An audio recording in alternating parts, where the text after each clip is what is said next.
Hello viewers, welcome to my channel. आज हम कर रहे हैं chapter 8 introduction to trigonometry, NCERT maths class 10 exercise 8.1। Question number 6 कहता है if angle A and angle B are acute angles such that cos A equal to cos B, show that angle A equal to angle B. A और B acute angle हैं, ठीक है। तो एक right angle triangle बनाते हैं जिसमें angle A और एंगल बी को एक्यूट करते हैं। मैंने आपको बताया था कि ये वाले एक्यूट एंगल होते हैं जो 90 से कम होते हैं, ठीक है। और इन तीनों का जो जोड़ होता है 180 डिग्री होता है। You all know this thing, ठीक है गाइस। तो ये मैं ले लेती हूँ ए और एंगल बी लेने हैं, तो that means angle A, angle B और ये हो गया एंगल सी, ठीक गाइस। अब उसके बाद कह रहा है cos A cos B show that angle A equal to angle B. तो सबसे पहले सॉल्यूशन में चलते हैं, फिर देखते हैं कि क्या करना है, ठीक है। अब इसमें देखो, लेट कर लो A B C be any triangle where angle A and angle B are acute angles to find, ये है given, to find angle A equal to angle B, ठीक है गाइस। अब उसके साथ अब एक और चीज़ भी लिख सकते हैं, and cos A equal to cos B, ये हमें गिवन है। देखो cos A cos B, तो इसका क्या मतलब है, cos A cos B। तो सबसे पहले हम क्या करते हैं, प्रूफ पर चलते हैं। cos A क्या होता है,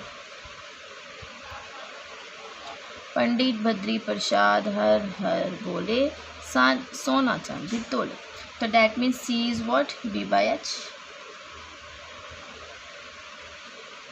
जब इसकी बात आ रही है ए की, एंगल ए, तो इसके सामने वाला ये क्या है, परपेंडिकुलर, और ये वाला है बेस, ठीक है ना। तो ये क्या हो जाएगा, बी सी अपॉन ए सी, फिलहाल एच जो है ए बी, ठीक है। ये इक्वेशन नंबर 1, ये हमेशा हाइपोटेन्यूज जो है वही रहता है। cos B, जब इसकी बात आ रही है, तो इसकी बात आ रही है तो ये परपेंडिकुलर हो गया, और ठीक है बेस ये वाला हो गया, तो परपेंडिकुलर ए सी cos या B by H, base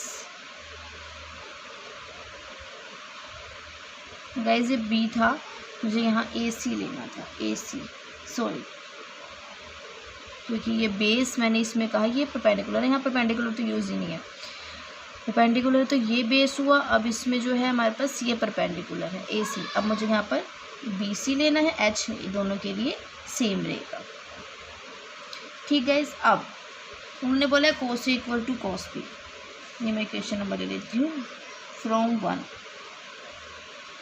cos A equal to cos B, cos A आया A C upon A B, ये cut A C equal to B C आ गया, A C equal to B C, मतलब ये ए सी और ये B C, ये देखिए,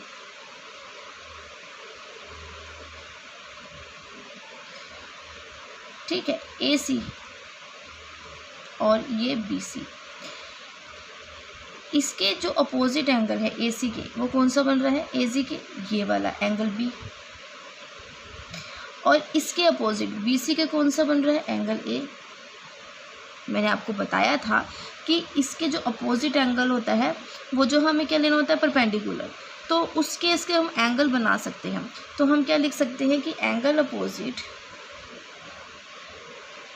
to equal sides are equal,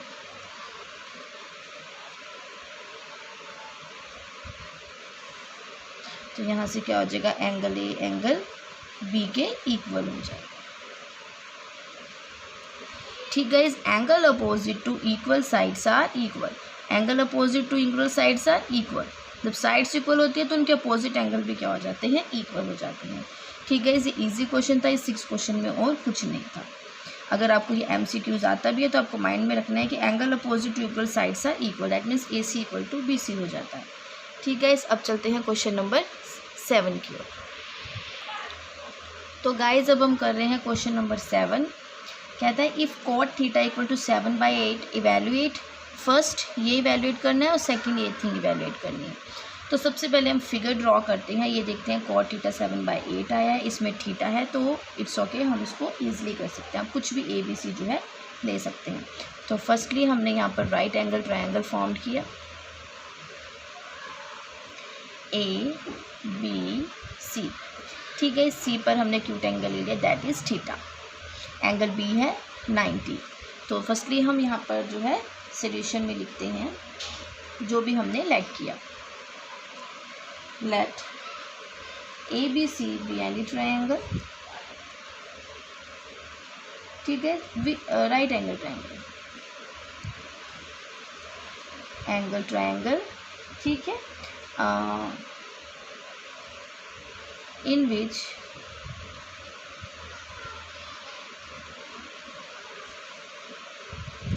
angle B is a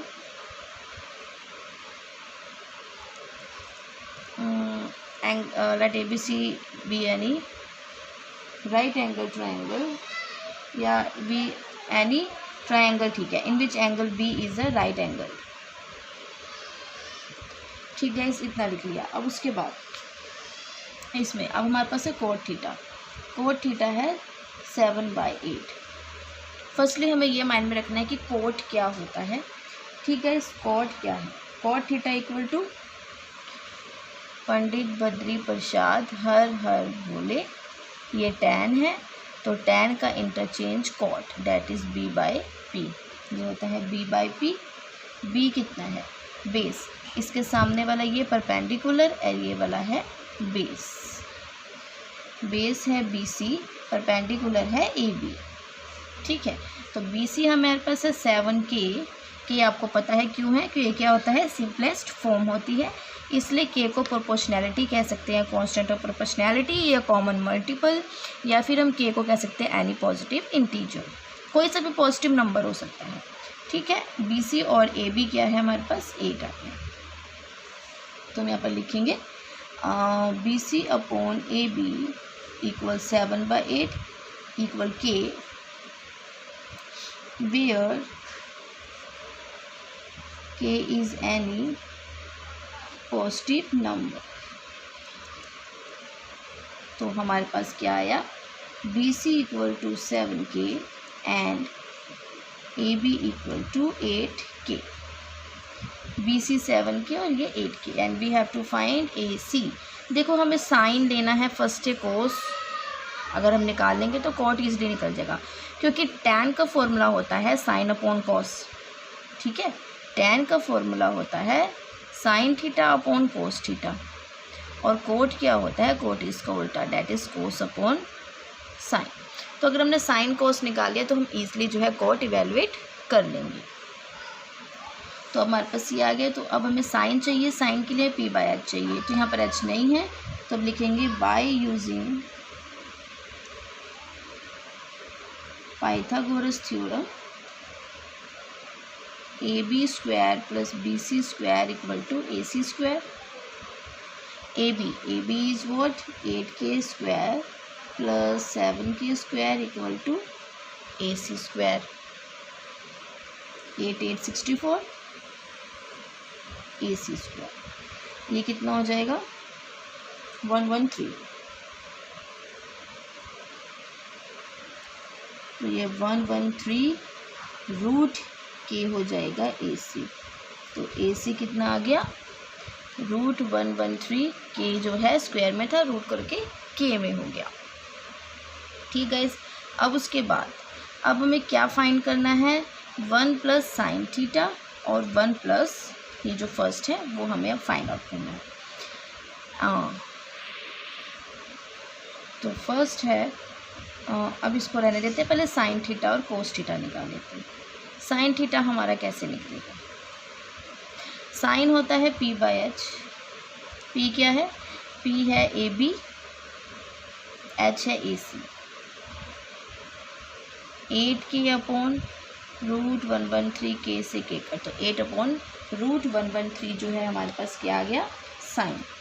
similarly cos theta निकाल लेते हैं। कोस होता है b/h, h मीन्स √113 के नीचे और ऊपर आ जाएगा 7 की, दैट इज 7/√113। अब इसको फर्स्ट में पुट करते हैं वैल्यूज़ को। देखो 1 + sin theta 1 + cos theta, that means a + b a - b। तो मैं यहाँ पर फॉर्मूला लगा सकती हूँ a² - b², का मैंने लगा दिया। नीचे भी सिमिलरली यही हो जाएगा a² - b²।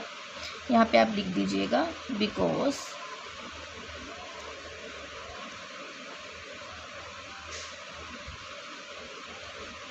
ठीक। अब उसके बाद 1 - साइन कितना है,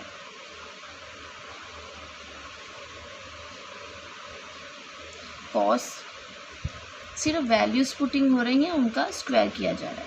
दैट मीन्स 1/64/113, 1 - 49/113, क्योंकि √113 से स्क्वायर जो है कट जाता है, वही बचता है। इसका लेंगे एलसीएम।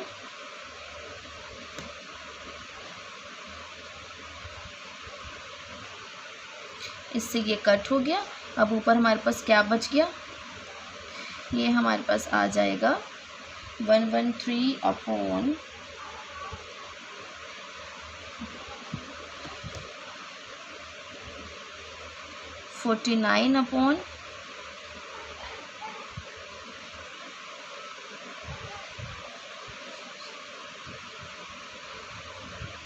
64, 49/64 जो है हमारे पास ये आ जाएगा 49/64। यस, ये हमारा फर्स्ट पार्ट का आंसर है। अब सेकंड का कॉट स्क्वायर थीटा।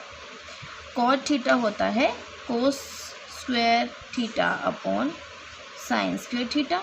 मैं इसको लिख सकती हूँ cos theta upon sine theta का होल स्क्वायर। ठीक है, कॉस अपॉन साइन थीटा का होल स्क्वायर। तो हमारे पास क्या आया, BC कितना है, कोस क्या है हमारे पास, कोस है 7/√113 अपॉन साइन कितना है 8/ इसका होल स्क्वायर। ये दोनों कट गए, यहाँ बचा 7/8 ऑफ होल स्क्वायर, ये भी आ जाएगा 49/64। ठीक है, तो दोनों के जो आंसर हैं ये भी बहुत आर सेम, 49/64, 49/64। ठीक है, तो हमारे दोनों जो हैं इससे हमने इवैल्यूएट कर लिए। बहुत इजी क्वेश्चन था गाइस, बस कैलकुलेशन में ध्यान रखिएगा, ये भी आपको MCQs में आ सकता है। बस आप इसको जो है directly 1 - sin square theta cos square theta कर सकते हैं। नहीं करना चाहते तो आप इस वे में डायरेक्टली भी पुट कर सकते हैं। ठीक है, वो थोड़ा लेंथी हो जाता है तो उसका ये ठीक रहना बेटर है, ये करना बेटर रहता है क्योंकि शॉर्ट फॉर्म बन जाती है। ठीक है, तो क्वेश्चन नंबर 7 भी हमने कर दिया। ठीक है, उसके बाद please subscribe to my channel and press the bell icon, जिससे आपको डेली अपडेट्स मिलती रहें। Thank you, have a nice day.